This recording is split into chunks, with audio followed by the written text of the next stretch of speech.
The Scythe of Time. It was a quiet and still afternoon when I strolled forth in the goodly city of Edina. The confusion and bustle in the streets were terrible.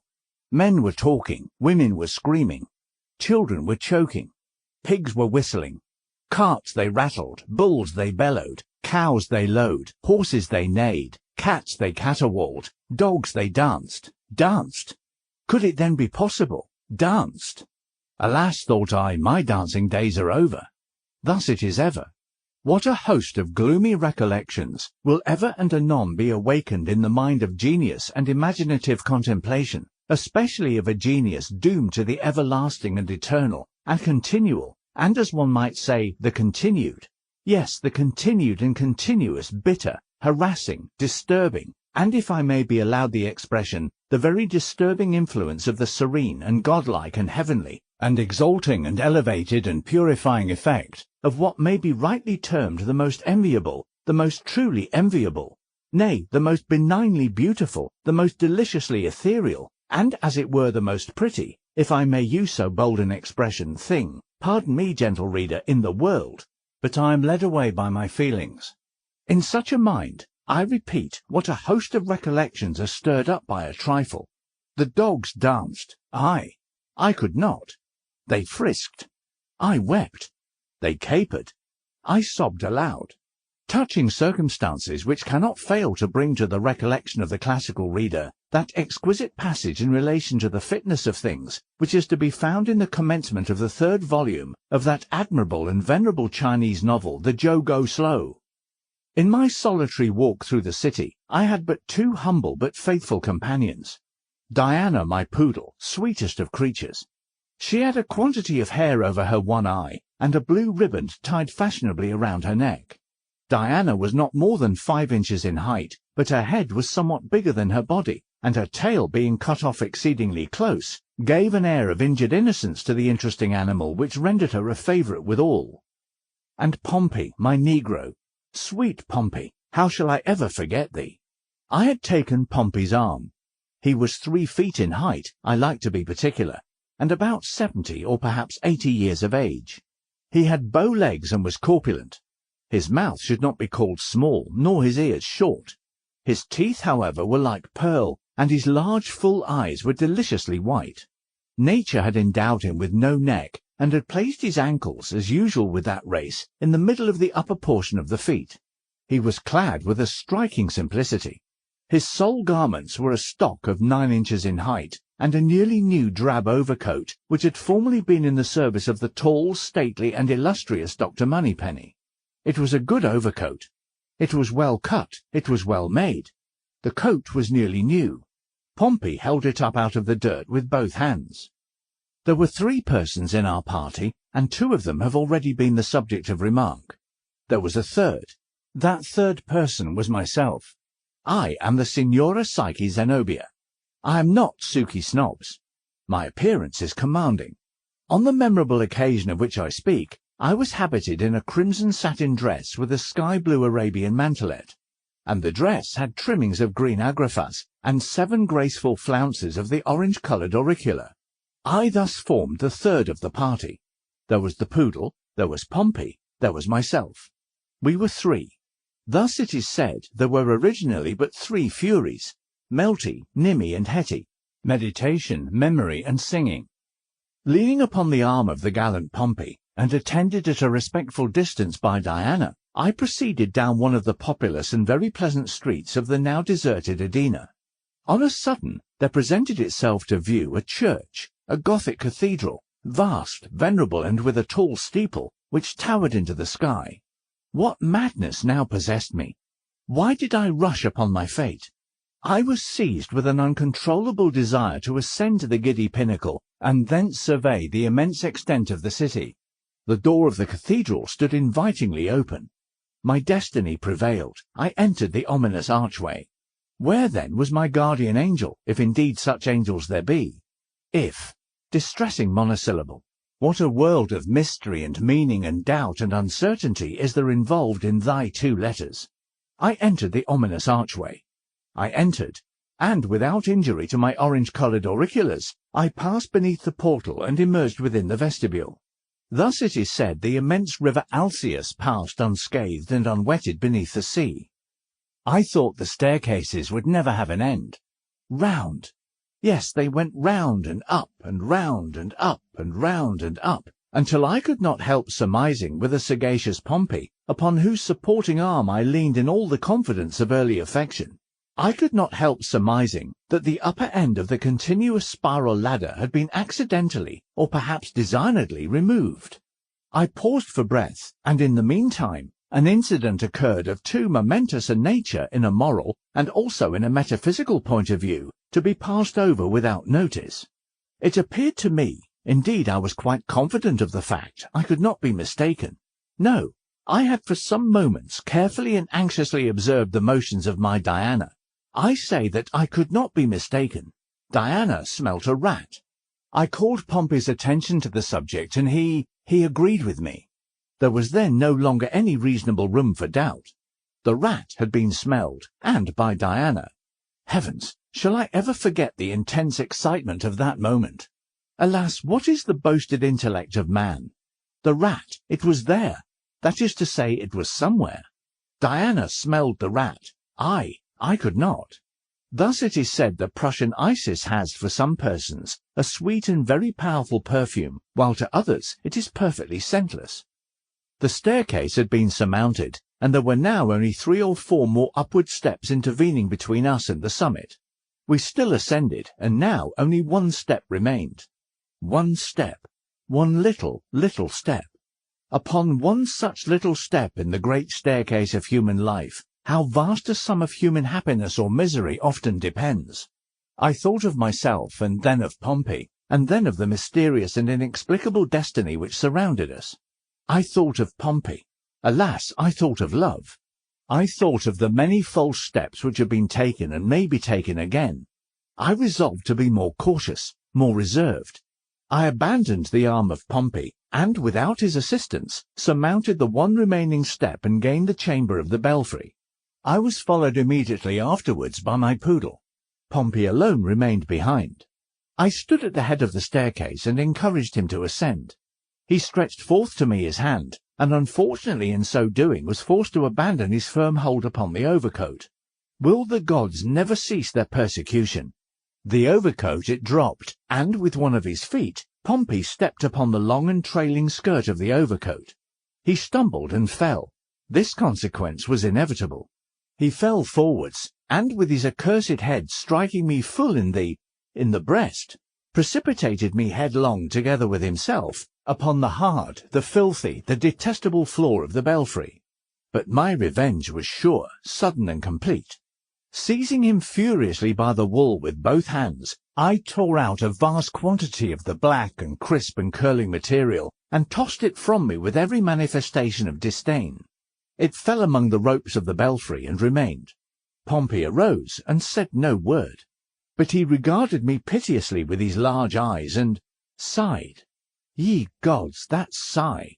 It sunk into my heart. And the hair, the wool! Could I have reached that wool, I would have bathed it with my tears in testimony of regret. But alas, it was now far beyond my grasp. As it dangled among the cordage of the bell, I fancied it still alive. I fancied that it stood on end with indignation. Thus the happy dandy Flos Aeris of Java bears, it is said, a beautiful flower, which will live when pulled up by the roots. The natives suspend it by a cord from the ceiling and enjoy its fragrance for years. Our quarrel was now made up, and we looked about the room for an aperture through which to survey the city of Edina. Windows there were none. The sole light admitted into the gloomy chamber proceeded from a square opening about 1 foot in diameter, at a height of about 7 feet from the floor. Yet what will the energy of true genius not effect? I resolved to clamber up to this hole. A vast quantity of wheels, pinions, and other cabalistic-looking machinery stood opposite the hole, close to it, and through the hole there passed an iron rod from the machinery. Between the wheels and the wall where the hole lay, there was barely room for my body. Yet I was desperate and determined to persevere. I called Pompey to my side. You perceive that aperture, Pompey? I wish to look through it. You will stand here just beneath the hole, so. Now, hold out one of your hands, Pompey, and let me step upon it, thus. Now the other hand, Pompey, and with its aid I will get upon your shoulders." He did everything I wished, and I found upon getting up that I could easily pass my head and neck through the aperture. The prospect was sublime. Nothing could be more magnificent. I merely paused a moment to bid Diana behave herself, and assure Pompey that I would be considerate and bear as lightly as possible upon his shoulders. I told him I would be tender of his feelings, aussi tender que Zaire. Having done this justice to my faithful friend, I gave myself up with great zest and enthusiasm to the enjoyment of the scene which so obligingly spread itself out before my eyes. Upon this subject, however, I shall forbear to dilate. I will not describe the city of Edinburgh. Everyone has been to Edinburgh, the classic Edina. I will confine myself to the momentous details of my own lamentable adventure. Having in some measure satisfied my curiosity in regard to the extent, situation, and general appearance of the city, I had leisure to survey the church in which I was, and the delicate architecture of the steeple. I observed that the aperture through which I had thrust my head was an opening in the dial plate of a gigantic clock, and must have appeared from the street as a large keyhole, such as we see in the face of French watches. No doubt the true object was to admit the arm of an attendant to adjust when necessary the hands of the clock from within. I observed also with surprise the immense size of these hands, the longest of which could not have been less than 10 feet in length, and where broadest 8 or 9 inches in breadth. They were of solid steel apparently, and their edges appeared to be sharp. Having noticed these particulars and some others, I again turned my eyes upon the glorious prospect below, and soon became absorbed in contemplation. From this, after some minutes, I was aroused by the voice of Pompey, who declared he could stand it no longer, and requested that I would be so kind as to come down. This was unreasonable, and I told him so in a speech of some length. He replied, but with an evident misunderstanding of my ideas upon the subject. I accordingly grew angry, and told him in plain words that he was a fool, that he had committed an ignoramus ecclenchi, that his notions were mere insomere bovis, and his words little better than an enemy veriborum. With this he appeared satisfied, and I resumed my contemplations. It might have been half an hour after this altercation, when, as I was deeply absorbed in the heavenly scenery beneath me, I was startled by something very cold which pressed with a gentle pressure upon the back of my neck. It is needless to say that I felt inexpressibly alarmed. I knew that Pompey was beneath my feet, and that Diana was sitting, according to my explicit directions, upon her hind legs in the farthest corner of the room. What could it be? Alas, I but too soon discovered. Turning my head gently to one side, I perceived to my extreme horror that the huge, glittering, scimitar-like minute hand of the clock had in the course of its hourly revolution descended upon my neck. There was, I knew, not a second to be lost. I pulled back at once, but it was too late. There was no chance of forcing my head through the mouth of that terrible trap in which it was so fairly caught, and which grew narrower and narrower with a rapidity too horrible to be conceived. The agony of that moment is not to be imagined. I threw up my hands, and endeavoured with all my strength to force upward the ponderous iron bar. I might as well have tried to lift the cathedral itself. Down, down, down it came, closer and yet closer. I screamed to Pompey for aid, but he said that I had hurt his feelings by calling him an ignorant old squint-eye. I yelled to Diana, but she only said bow wow wow, and that I had told her on no account to stir from the corner. Thus I had no relief to expect from my associates. Meantime the ponderous and terrific scythe of time, for I now discovered the literal import of that classical phrase, had not stopped, nor was likely to stop in its career. Down and still down it came. It had already buried its sharp edge a full inch in my flesh, and my sensations grew indistinct and confused. At one time I fancied myself in Philadelphia with the stately Dr. Moneypenny, at another in the back parlour of Mr. Blackwood receiving his invaluable instructions. And then again the sweet recollection of better and earlier times came over me, and I thought of that happy period when the world was not all a desert, and Pompey not altogether cruel. The ticking of the machinery amused me. Amused me, I say, for my sensations now bordered upon perfect happiness, and the most trifling circumstances afforded me pleasure. The eternal click-clack, click-clack, click-clack of the clock, was the most melodious of music in my ears, and occasionally even put me in mind of the grateful sermonic harangues of Dr. Morphine.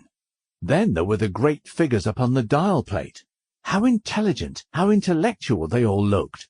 And presently they took to dancing the mazurka, and I think it was the figure V who performed the most to my satisfaction. She was evidently a lady of breeding. None of your swaggerers, and nothing at all indelicate in her motions. She did the pirouette to admiration, whirling round upon her apex. I made an endeavour to hand her a chair, for I saw that she appeared fatigued with her exertions, and it was not until then that I fully perceived my lamentable situation. Lamentable indeed.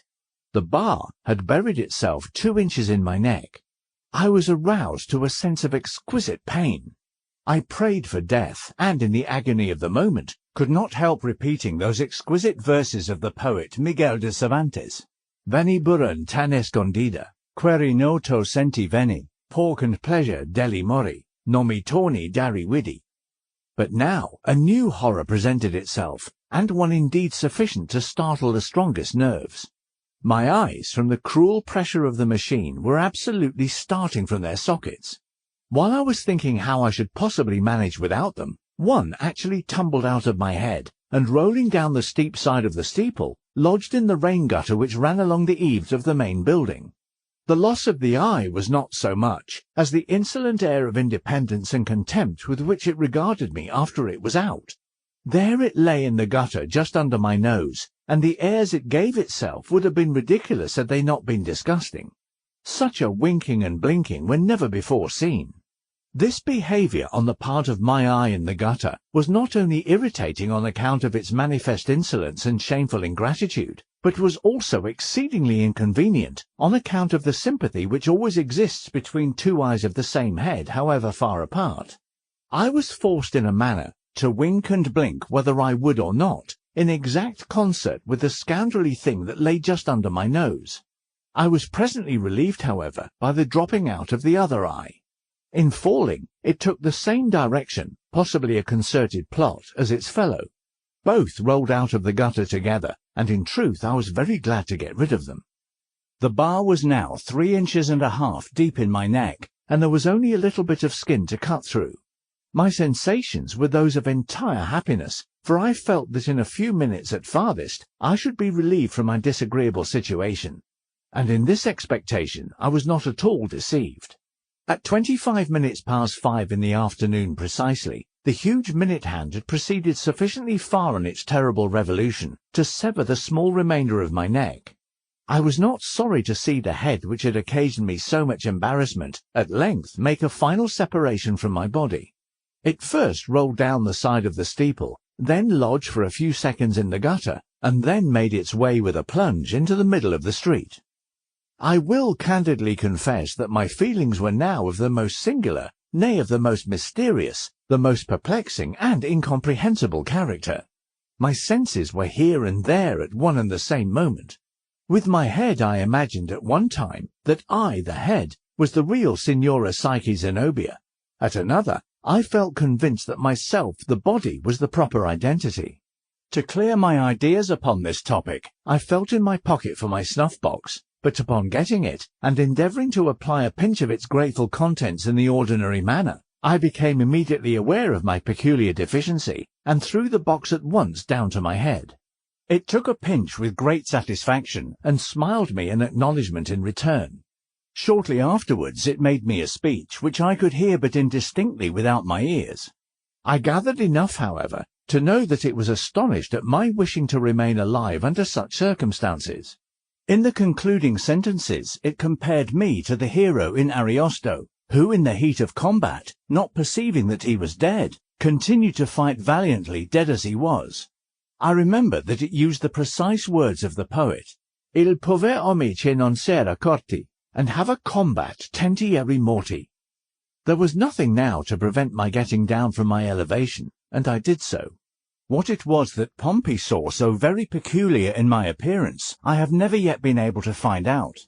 The fellow opened his mouth from ear to ear, and shut his 2 eyes as if he was endeavouring to crack nuts between the lids. Finally, throwing off his overcoat, he made one spring for the staircase, and I never saw him again. I hurled after the scoundrel those vehement words of Demosthenes, "Andrew O'Phlegethon, you really make haste to fly," and then turned to the darling of my heart, to the cur-tailed, the one-eyed, the shaggy-haired Diana. Alas, what horrible vision affronted my eyes! Was that a rat I saw skulking into his hole? Are these the picked bones of the little angel who has been cruelly devoured by the monster? Ye gods! And what do I behold? Is that the departed spirit, the shade, the ghost of my beloved puppy, which I perceive sitting with a grace and face so melancholy in the corner? Hearken, for she speaks, and heavens, it is in the German of Schiller.